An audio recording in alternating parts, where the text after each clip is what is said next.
मैं सभी को नवरात्रि की हृदय से शुभकामनाएं देता हूं। मैं अपनी तरफ से और भारतीय जनता पार्टी की तरफ से आप सबको हृदय से मैं शुभकामनाएं देता हूं। और आज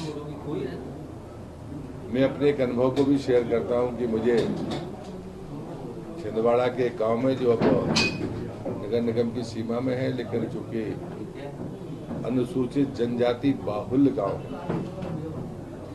वहां मुझे रात्रि विश्राम करने का सौभाग्य मिला।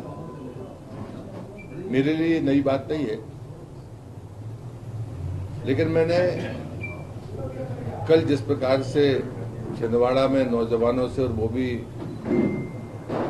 स्पोर्ट्स, योग या अन्य क्षेत्रों से जुड़े, खेल से जुड़े बच्चों से और बच्चियों और कोचों से जो संवाद हुआ, उसने मुझे बेहद संतुष्टि दी है। क्योंकि मैं हमेशा से मानता हूं कि खेल क्षेत्र में राजनीतिकरण नहीं होना चाहिए, खासकर दलीय राजनीतिकरण नहीं होना चाहिए। और ये बात देश के प्रधानमंत्री भी कहते हैं। और मैं ये मानता हूं कि यदि हमें आने वाली पीढ़ी को सशक्त बनाना है तो उसे नशे से तो दूर रखना ही होगा। साथ में हमें इन बातों की भी चिंता करना पड़ेगी कि हम उन्हें कैसे बेहतर नैतिक और शारीरिक शिक्षा दें। और वो जो वातावरण देखा, उस बात के लिए मैं यहाँ के कोच, यहाँ के वरिष्ठ खिलाड़ियों का और हमारे उम्मीदवार बंटी साहू जी के प्रति भी मैं साधुवाद देता हूँ उन सबको। ये एक सकारात्मक पहल है। और दूसरा जो कारण है, आज से मैं यहाँ से अपना चुनाव अभियान शुरू करूंगा।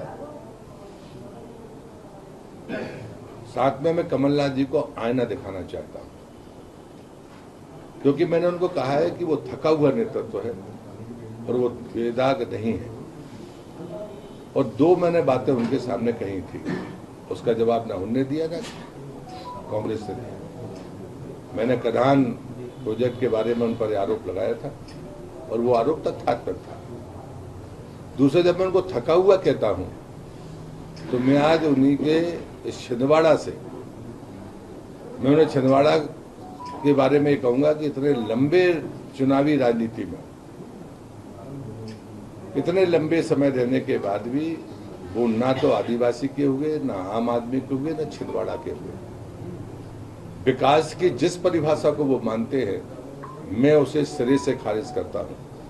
और मैंने उन पर यह भी आरोप लगाया है कि उनके राजनीतिक जीवन में जनप्रतिनिधि रहते हुए उन्हें सरकारी धन को अपने चहेतों को कैसे बांटा जाए, इसका मॉडल है छिंदवाड़ा। और इसलिए मैं आज उनको चुनौती देते हुए कहता हूं, अगर उन्हें राजनीतिक इच्छा शक्ति है और कोई भी लोकतंत्र के प्रति उनमें आस्था है, या वो अपने आप को मानते हैं, गांधी की बात तो उन पर कहीं फिट होती नहीं, लेकिन जो मेरा आरोप है उसका वो जवाब दें कि वो थका हुआ चेहरा है, थके हुए वो नेता हैं, वो 1 किलोमीटर चल नहीं सकते। तो चलो, ये तो उम्र का सवाल है, वो नहीं चल सकते तो अपनी संतान को चला दे। लेकिन जो दूसरा आरोप है मेरा कि वो 6 साल से कांग्रेस के अध्यक्ष हैं, वो किसी जिले में कांग्रेस की बैठक लेने गए हों तो उसको जरूर बताएं। वो 1.5 साल इस प्रदेश के मुख्यमंत्री रहे, सचिवालय से बाहर वो किसी जिले में गए हों तो जिले का नाम बताएं। और मुझे लगता है कि इस विधानसभा में हमारे उम्मीदवार ने जो काम किया, मैं उसको बेहतरीन तरीका मानता हूं, ताकि आम आदमी को पता चलना चाहिए कमलनाथ जी छिंदवाड़ा मुख्यालय में किस वार्ड में कार्यकर्ता के नाते या नेता के नाते गए। ग्रामीण क्षेत्र के तो बूथ का तो सवाल ही नहीं पैदा होता। और इसलिए मुझे लगता है कि ये जो थका हुआ नेतृत्व है, राजनीति में चुनावी रणनीति से या जोड़ तोड़ से चुनाव जीत जाना, ये महत्वपूर्ण बात नहीं होती है।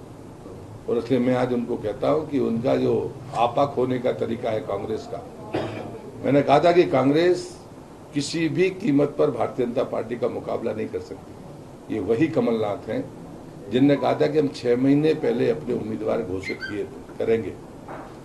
लेकिन 32 दिन पहले बामुश्किल कर पाए, और उसके बाद में जो इस्तीफों की झड़ी लगी पूरे राज्य में, ये कांग्रेस का सच है। फिर उसके बाद में बात यही नहीं रुकी, 2 शीर्ष थके हुए नेताओं में जो संवाद हुआ है वो पूरे राज्य ने देखा है। कमलनाथ खुद अपने मुंह से कह रहे हैं कि जाओ दिग्विजय सिंह और उनके बच्चे के कपड़े फाड़ो, पर वो पलटवार कर रहे हैं ट्वीट करके कि मन और मेहनत में अगर एक नहीं रहेंगे तो हम ईश्वर हमारी मदद नहीं करेगा। मन से एक नहीं है, मेहनत एक साथ है नहीं, कागज पर एक हो सकते हैं, और इसलिए मैं मानता हूं कि कांग्रेस की पराजय तय है। मैं आज छिंदवाड़ा की धरती से संकल्प दोहराता हूं कि 2003 में छिंदवाड़ा जिले में 8 विधानसभाएं थीं, हमने 8 जीती थी। 2023 में आज 7 विधानसभाएं हैं, हम 7 पर विजय हासिल करेंगे। इस संकल्प के साथ आज से मैं चुनाव अभियान शुरू कर रहा हूं। परिवारवाद के विरोधी हैं, तुष्टीकरण के विरोधी है, कांग्रेस का ये चरित्र है, और इसलिए मुझे लगता है कि मैंने उनको ये नकली हिंदू भी कहा है कि वो छिंदवाड़ा के भीतर हिंदू हैं और छिंदवाड़ा के बाहर वो हिंदू की बात नहीं करते, ना उनके नेता करते हैं, ना वो करते हैं। प्रहलाद सिंह पटेल अचानक कमलनाथ के ऊपर आक्रामक कैसे हो गए? कब नहीं हुए, जरा वो दिन बताइए। आपने चुनौती भी दी है उनको। मैं बता रहा हूं कि आपने हमको मोटरसाइकिल पे चलते देखा है, अभी आप इसी शहर में मुझे पैदल चलते देखेंगे। मैं उम्मीदवार हूं नरसिंहपुर से, लेकिन छिंदवाड़ा की धरती पर पैदल चलकर भारतीय जनता पार्टी और अपने नौजवान मित्र के लिए वोट मांगूंगा, और ये भी साबित करूंगा कि मैं जमीन में भी सो सकता हूं और हवा में भी, लेकिन कमलनाथ सिर्फ हवा में धूल उड़ा सकते हैं। ये माना जाए कि आपके जो लोकसभा का अनुभव छिंदवाड़ा का था वो इस बार काम आएगा? भारतीय जनता पार्टी का जो अनुभव है वो तो हमेशा काम आएगा। नहीं, आपने खुद चुनाव छिंदवाड़ा का लड़ा है और जो स्थितियां देखी, इसलिए मैं आपको याद दिला रहा हूँ कि आपने बुलेट पे भी देखा, आप मुझे पैदल चलते भी देखे। प्रहलाद जी, कमलनाथ जी को पंखा वाला बाबा भाजपा कहती है, और आज से आप पंखे में सवार होकर चुनाव यात्रा की शुरुआत कर रहे हैं, हेलीकॉप्टर में आप रहेंगे, क्या अंतर है दोनों? राम जी पैदल चले थे रावण से चलने के लिए, और उन्होंने कहा था कि वहाँ सब कुछ है, ये व्रत रघुवीरा है, लेकिन लोगों ने दे दिया था ना, क्योंकि जब न्याय और अन्याय का सवाल हो तो मैंने कहा ना कि जमीन में सोने की बात है, और आपने बहुत बढ़िया बात कही है। मैं एक और चुनौती देता हूँ कमलनाथ जी को, वो 24 घंटे आम आदमी की तरह जी के बता दे तो मैं उन्हें नेता मानूंगा। अगर वो ना कर पाए उम्र के कारण तो अपनी औलाद से कहते हैं वो 24 घंटे जैसे मैं सो के आ गया ऐसे 24 घंटे समय काट दे। रहा सवाल, इसलिए मैं कह रहा हूं मैं जमीन में भी सो सकता हूं, धूल भी खा सकता हूं, और बुलेट पे भी चल सकता हूं, और अब हेलीकॉप्टर में भी जा सकता हूं, लेकिन कांग्रेस को समाप्त करने, उनको पराजय के लिए जरूरी है कि हम सबका आशीर्वाद मिले, ये मैं अपेक्षा करता हूं। प्रहलाद जी, ये जो टिकटों में देरी हो रही है, भाजपा में भी अभी तक 6वीं सूची जारी नहीं हुई है, लगता नहीं कि समय बहुत कम मिल रहा है प्रत्याशियों को, खासतौर पर प्रत्याशियों के? देखिए, सबके अनुमान बिगड़ गए हैं।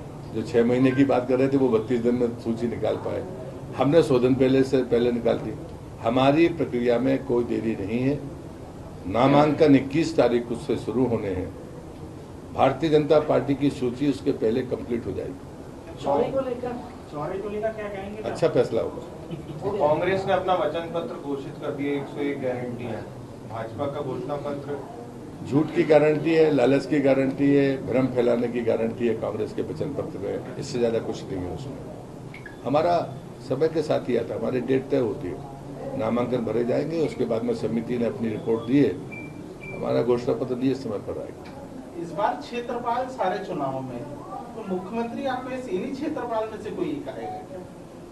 अटकलबाजियों से राजनीति नहीं होती, और मैंने एक जगह पे किसी चैनल में कहा भी था कि हमारी तुलना हमारे लोगों में आपस में नहीं होनी चाहिए। हमारी तुलना कमलनाथ जी से हो, दिग्विजय सिंह जी से हो, दूसरा नेतृत्व, दूसरी पीढ़ी का नेतृत्व तो कांग्रेस के पास है नहीं, तो मैं किसी और का नाम लूं कि उससे हो। ये भारतीय जनता पार्टी ही है। हम लोग तो दूसरी पंक्ति के नेता हैं जिनके आप नाम ले रहे हो, तीसरी पंक्ति भी तैयार है। इसलिए ये अटकलबाजी नहीं होनी चाहिए। भारतीय जनता पार्टी का फैसला अंतिम फैसला। सर, आपने इस्तीफों की बात की। पूर्व विधायक रीवा के अभय मिश्रा जी, उन्होंने ये आरोप लगाया, सीएम ने उन्हें टिकट का वादा किया था लेकिन फिर टिकट नहीं मिली और उन्होंने फिर वापस कांग्रेस। ऐसे लोगों का नाम आप लोगों को लेना नहीं चाहिए जो 1 महीने पहले इस पार्टी में होते हैं, फिर इसमें, फिर दूसरी पार्टी में चले सवाल तो ये जाते कि हैं। ऐसे मुझे लोगों के लगता बारे है में जो अब opportunity ऐसे लोगों की होते बात पे विश्वास भी नहीं करना चाहिए। मैं ऐसे चुनावी दल बदल का समर्थक नहीं हूं।